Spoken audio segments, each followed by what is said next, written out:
Many rebuked him and told him to be quiet, but he shouted all the more, "Son of David, have mercy on me." Jesus stopped and said, "Call him." So they called to the blind man, "Cheer up, on your feet, he's calling you." Throwing his cloak aside, he jumped to his feet and came to Jesus. "What do you want me to do for you?" Jesus asked him. The blind man said, "Rabbi, I want to see." "Go," said Jesus. "Your faith has healed you." Immediately, he received his sight and followed Jesus along the road.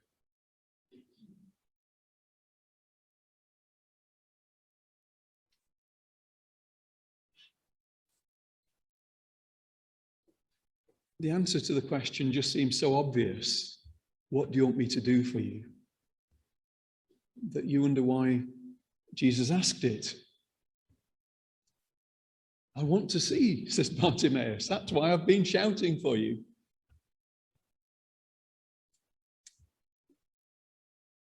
But it's not necessarily the case that that would be the answer.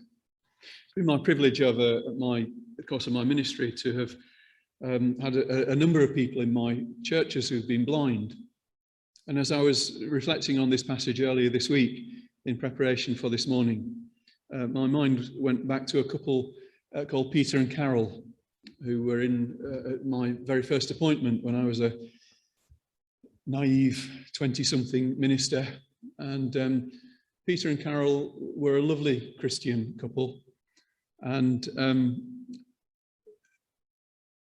Peter had become blind at the age of about 9, if my memory serves me correctly, but Carol had been born blind and had never seen.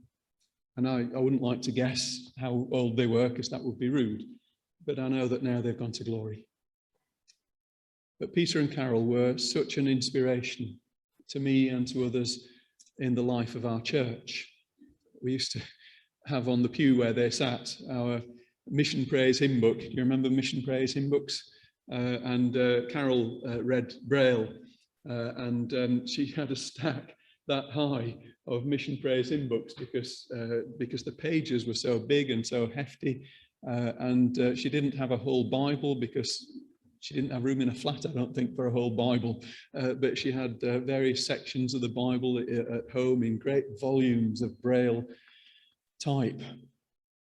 And to visit them in their home was a wonder. And I remember going to see them, and Carol would say, "Would you like a cuppa?" And I'd say, "Yes, please." And she would get up and she would walk around the flat just as if she had full sight. She knew where everything was. And just occasionally she would touch a piece of furniture as she went past it just to get her bearings and check. But she walked and did everything pretty much as if she were not blind. And I said to Carol and Peter, after I'd got to know them a little bit better, we had a monthly healing service in our church. And I said, "Do you never wish that you could see? Because you never ask for prayer for sight." And Carol said, "No, I don't want my sight." And I said, "Well, why not?" And she said, "Because the world that I live in is the world that I've known all my life. And if I were to get my sight at my age in life, I would just, I think, be so overwhelmed and bewildered, I don't know if I would cope with it." But she said, "The main reason is this." She said, "I know I will get my sight back one day. And on that day, it will be when Jesus opens my eyes, and the first person I see will be him." And she said, "I'm waiting for that day." And that was a tremendous inspiration to me, to others in the life of the church. And Peter felt the same. He'd seen the world until he was about 9 years old, but was content to wait for the time when Jesus would open his eyes in glory. So when Jesus says to Bartimaeus, "What do you want me to do for you?" you might think that the answer was obvious, but maybe it's not quite so obvious. Maybe not quite so obvious. Because for Bartimaeus, there's an enormous change for his circumstances. We're not told whether he was born blind or whether he became blind, but certainly that's been his at least recent experience and maybe lifelong experience. And to leave his blindness is to leave a certain familiarity for something that's going to be very, very different. And obviously, surely, there's an awful lot that he's going to gain. It could be a little frightening and a little challenging. I'm just thinking about the life of Brian and Monty Python. There he is one day with a decent livelihood as a beggar, and suddenly his livelihood's gone. Without so much as a buy your leave, says the man in the film. But of course, Jesus never does for us what we don't want, and is not in our best interests. But the other passage that came to mind as I reflected on firstly Bartimaeus and then the experience and the testimony of Peter and Carol was these words in Hebrews chapter 12, when Carol spoke of the day when she would be in the presence of Jesus in the fullness of his glory, and then she would see, and his face would be the first face that she ever saw.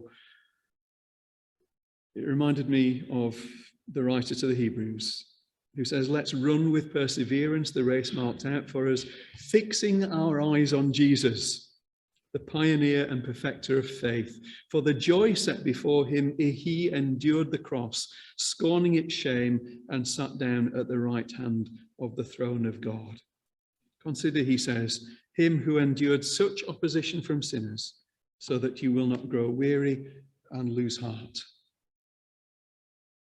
Carol always maintained that in many ways she saw. She didn't see as I saw, she told me once, but she saw in her mind. She knew what I was like, not by what her eyes told her, but what her ears told her and what her other senses told her. She said she knew when I walked in the room because she could just detect from my laugh, from the tone of voice, from the grunts and the mumbles that I made. She knew that I was there. She saw. I remember not having known her very long and saying one day, on the, as a kind of rookie minister, you're very careful about not saying the wrong thing. And I thought, mustn't say, "I'll see you on Sunday," mustn't say, "See you Sunday." On the way out, "See you Sunday, Carol." And I said, "I didn't mean to say that." And she laughed and she said, "Yeah, I'll see you Sunday as well." And Carol kind of saw, but she saw in a different way. But what she did have as well, that was an inspiration, was an understanding that the present reality is not permanent. That today's reality is yesterday's used to be. No, it's not. It's tomorrow's used to be. It's tomorrow's yesterday. And that we as followers of Jesus have a goal ahead of us, a destiny ahead of us, a finishing line, if you like, that the writer to the Hebrews urges us towards. It's great to see Sarah here this morning, who was running last week, and a reminder to us of the power that comes from having a vision of a destination. That when you feel that the road that you are traveling is a hard road and a long road, to remind ourselves that there is a goal ahead and glory ahead is a really precious thing. And as followers of Jesus, I simply want this morning for us to remind ourselves to set our eyes on Jesus.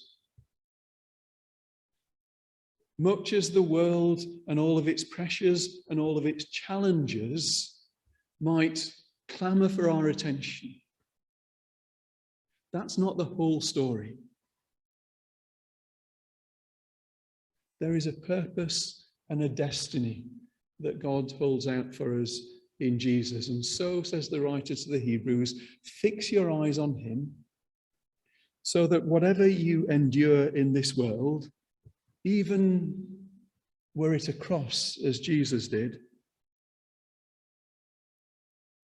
as you consider any opposition you might face, as you seek to do God's will, as you think about the challenges and the trials of this life, remember that for us, they are not eternal.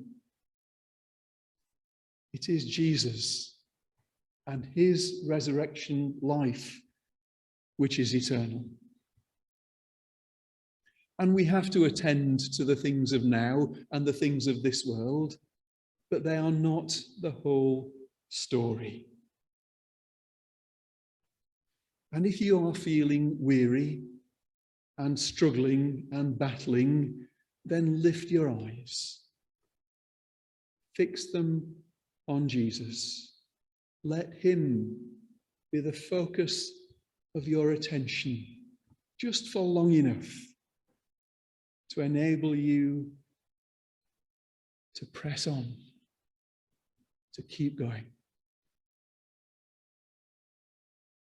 Carol was very conscious as well. She said, just to say, I know that if my eyes were open, some of the things that I will see are not things I would want to see.